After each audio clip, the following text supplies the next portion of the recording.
So the main lesson for today is oh shoot, that's sun like shining into the camera like that. Main lesson for today is breweries I guess are more busy on breweries are busier during the fall and winter it seems than they are in summertime. And all these breweries are way more packed on a cold, windy, wet Saturday compared to a warm, bright, sunny, delightful Saturday in the summertime. I'm actually kind of surprised. I don't know what's up with that.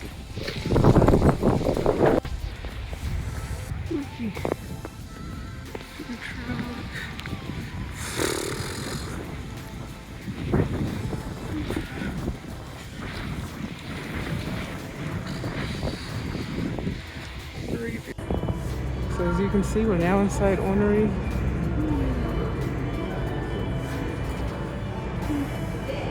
Darts, roof sports. Actually, those are video games.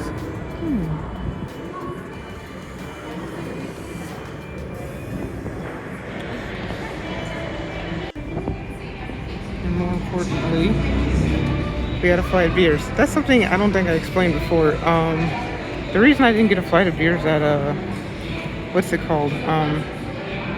Eavesdrop was because they don't do flights on weekends. I forgot to mention that part. So she says it goes clockwise. Okay. So yeah. So we'll get started with the Lord Vader Stout.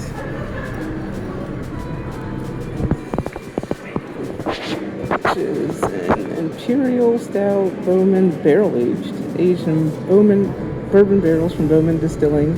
I think I've tried one of their bourbons. Dark chocolate molasses, dark fruit, and mocha blend with vanilla and oak and a Russian Imperial Stout.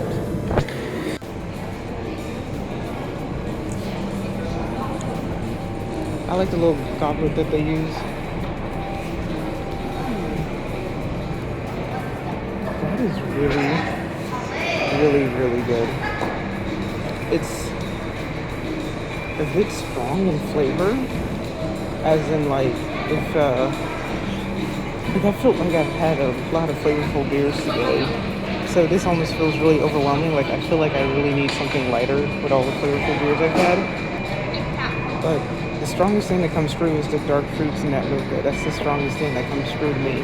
Like really strong. Like you can really taste like prunes and cherries a little bit. Prunes and dates, I'd say mostly. That fruitiness comes through strongly. I think if I hadn't had so many other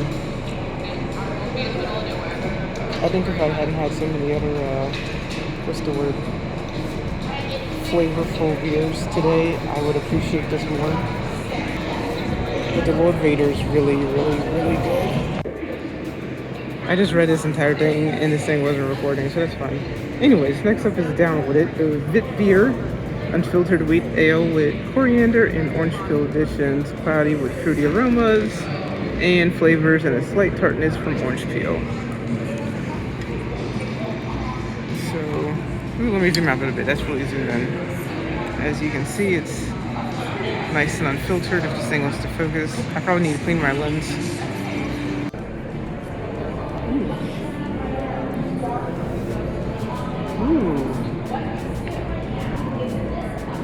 First thing, that coriander hits you like immediately.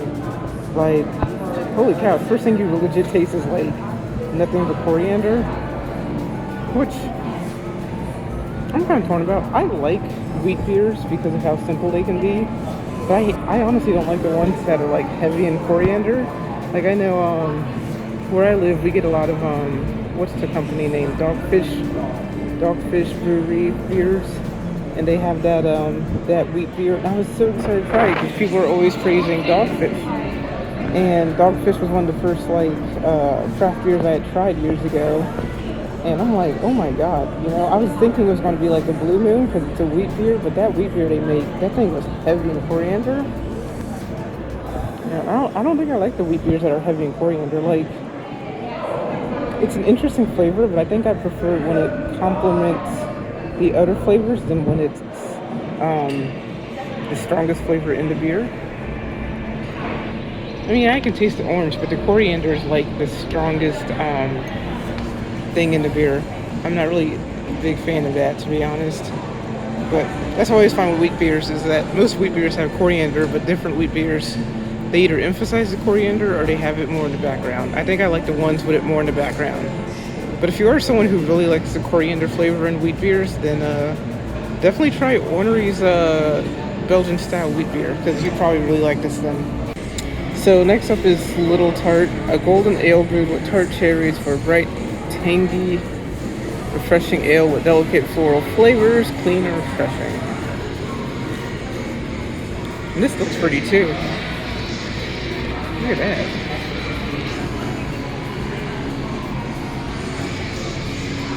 That is a beautiful beer.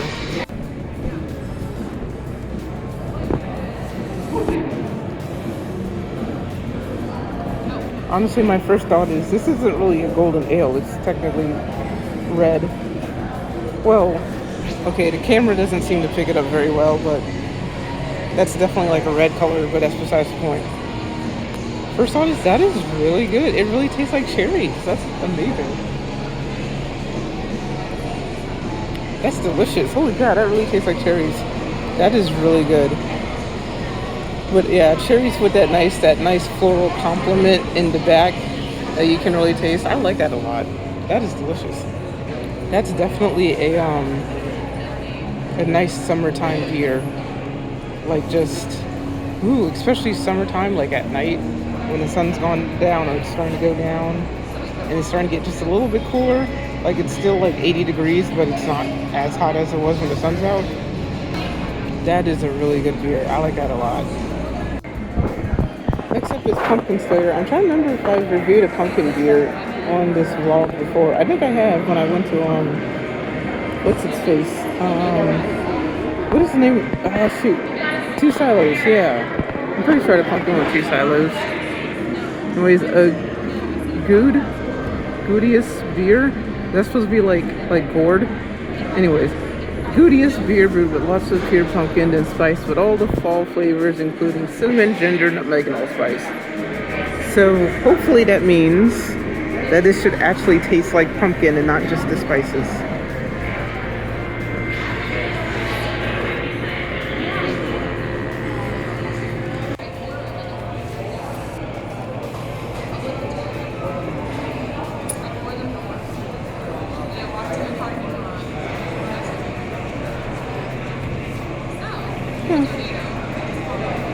As weird as it is to say, considering when they first opened, Two Silos used to be a very average to, dare I say, below average brewery.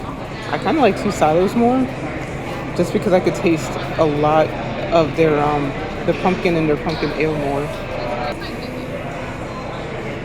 This one, yeah, I'm mostly being overwhelmed by the flavors of the different spices. Like I'm mostly getting allspice, really. Yeah, allspice is the strongest, then the cinnamon, and then a little bit of nutmeg. I'm not getting too much ginger though. Maybe if I think about it, there's a hint of ginger, but it's mostly allspice first, then cinnamon, then nutmeg, and then maybe if I think about it, a little bit of ginger. So, yeah, call me weird, but I think I prefer it when my pumpkin ales actually have more of a pumpkin flavor than the flavor of the spices. But I mean, if you're more of the spice flavor person, then you'd probably like Ornery's pumpkin ale, but I personally strongly prefer tasting more pumpkin than spices. Anyways, I just want to say I love all their beer names, like Lord Vader, and well, the one that we're going to drink next, which is The One Who Knocks. Continuous additions of Citra, Equinox, Cascade, and Azaka hops provides big hop flavor. Big hops, but balanced with a firm malt backbone.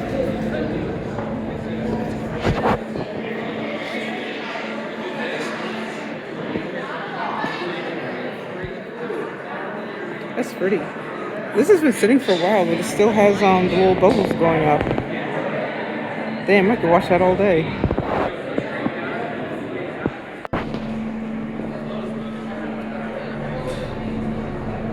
Ooh.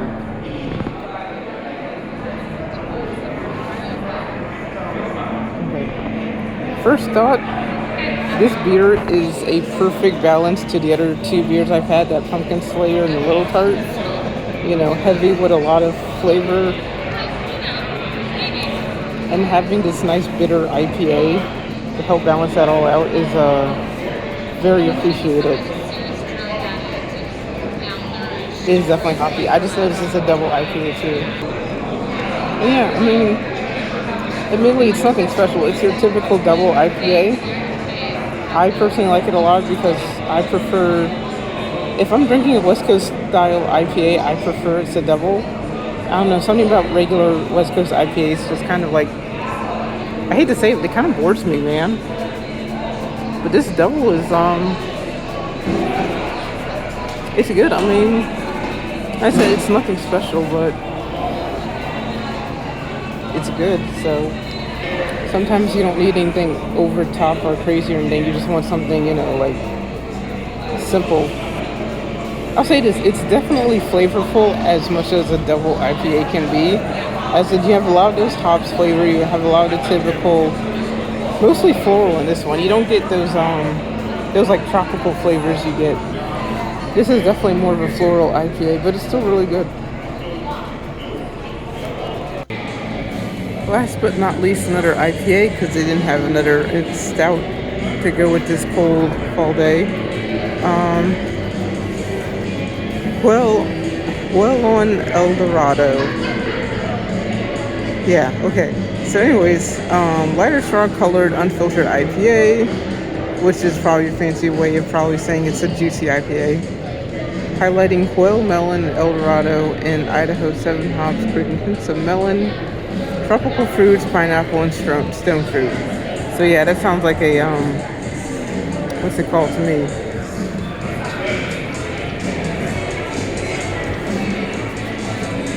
I'm pretty sure I have to clean my camera lens here.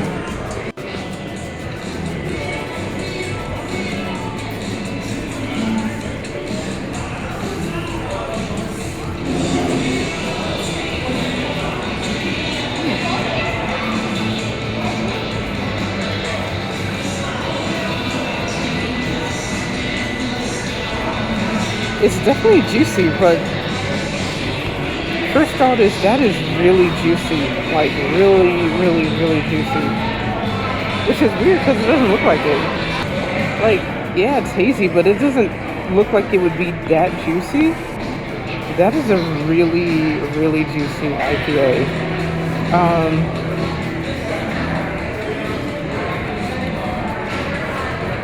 You definitely get a lot of tropical fruit flavor in it. I can't really pinpoint what fruit flavor that is though. Oh, that might be why. I realized I was reading the wrong one. Wait, so I was reading Pelon El Dorado. Now I see why I wasn't tasting what it mentioned, because I was reading the wrong one.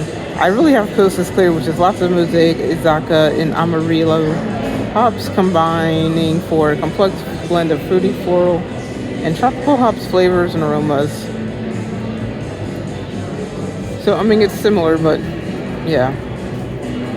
It's still basically a hazy.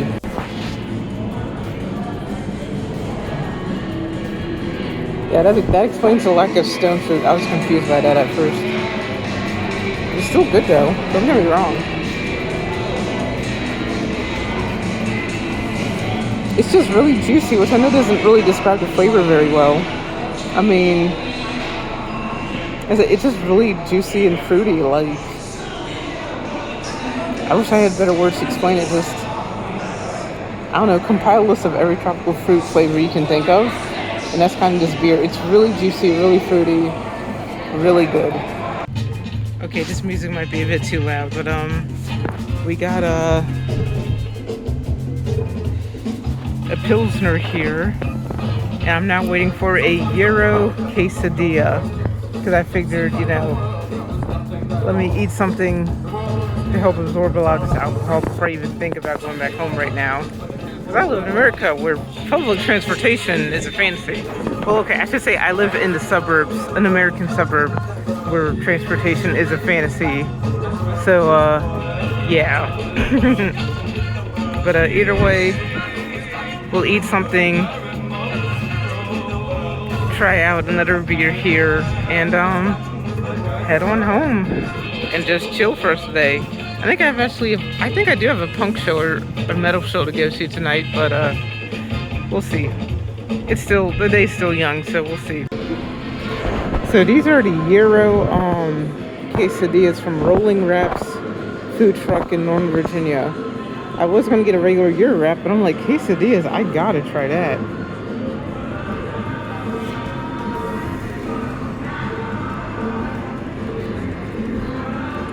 Yeah, that is flipping perfect. And you see how big these quesadillas are too? Look how thick that is. They're not skimping on anything. That's amazing. And I got a German pills because I wanted something light. Thank you all for watching another vlog. I hope I'm getting better at this stuff. I'm starting to become more and more brave at, you know, actually vlogging and having to talk to myself in public.